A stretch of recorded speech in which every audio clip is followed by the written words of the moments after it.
Now let's come back to the accounting equation. Capital plus liability is equal to assets.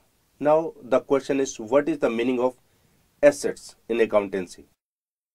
You know, anything you own, just like you own the house, you own the car or bike or anything, all are your assets. Okay, let me explain the difference between the possession and the ownership. Suppose on Sunday morning, you go to your friend and borrow his car just for a drive. So, when you borrow the car, what happens? The car is with you for the whole day. What it means? Are you the owner of the car? No. Because this car is in your possession, not in your ownership. Ownership can be received only by paying money. Only in that case you can get the legal ownership. Because for this car, the money was paid by your friend. So he is the owner. But you are the possessor. And in the evening, when you give this car back to your friend, again the possession has gone back to your friend, means to the real owner. So the car was in your possession for the day, not for the ownership. So borrowed car is not your asset. So in accountancy, anything owned by firm, that will be called the asset. And you know how the ownership can be received? Only by paying money.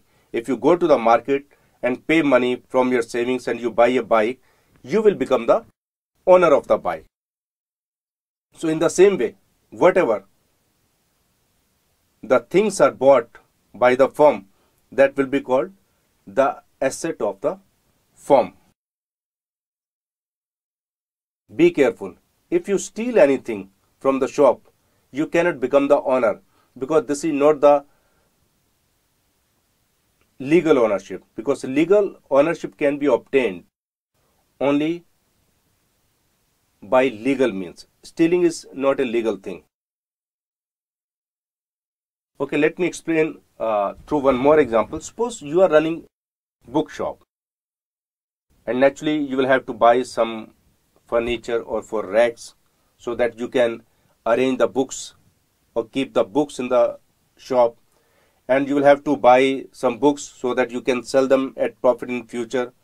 So all these things, whether this is the furniture of the bookshop or assets or books of the firm or of the classic bookstore, the bookshop will be the owner of all these things, not you.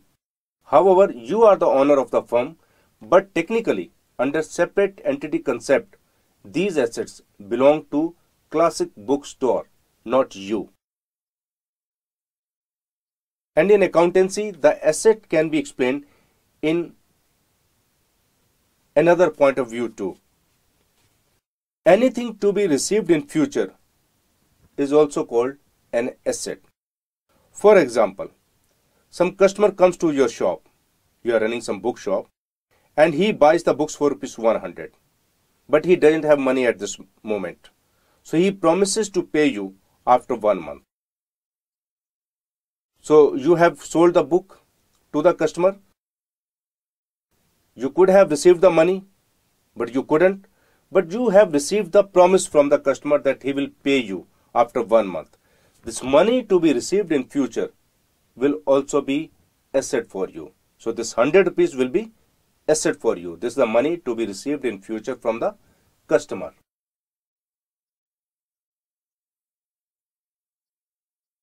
And the asset can be explained from one more point of view. Anything that you have paid in advance, but the benefit will be received later or in future, that will be your asset.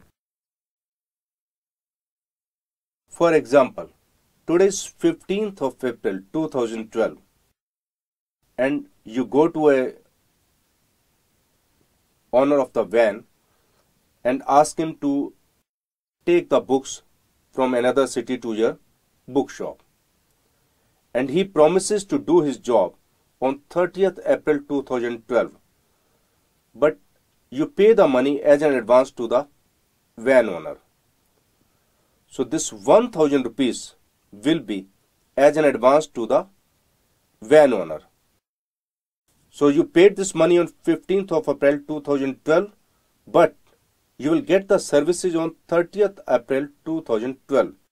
So this money for 15 days will be lying with the van owner. However, you have paid the money. For this 15 days, the money will be as an advance for you to the van owner, and this will be your asset. So on 15th of April 2012, you can say that I have got the asset of rupees 1000 in the shape of the money paid advance to the van owner. On 30th April, when he delivers the books to your bookshop, now this asset is over. So after 30th April 2012, you cannot say that 1000 is my asset as an advance to someone.